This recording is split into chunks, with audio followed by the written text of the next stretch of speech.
आता पाहूया टॉप 9 मोठ्या बातम्या। याचिका फेटाळायच्या होत्या, मग 9 महिने का घेतले? नार्वेकरांनी लोकशाहीचा गळा घोटला। ठाकरे गटाचे आमदार सुनील प्रभूंची टीका।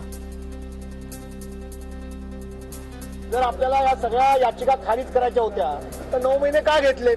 आणि दुसरं असं आहे की लोकशाहीचा गळा घोटलेला आहे। शेड्यूल 10 हे जर या लोकशाहीमध्ये घटनेमध्ये महत्वाचं असेल तर मग ज्यांनी गद्दारी केली, ज्यांनी पक्षविरोधी कृत्य केलं त्यांना डिस्क्वालिफाईड करायला पाहिजे होतं।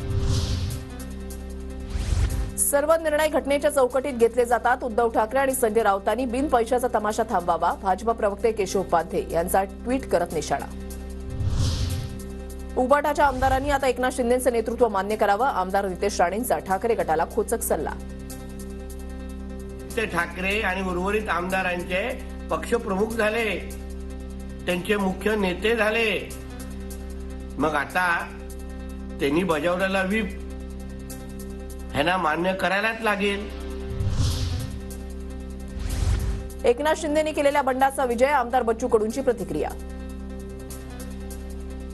आज अधिक पुराव्याच्या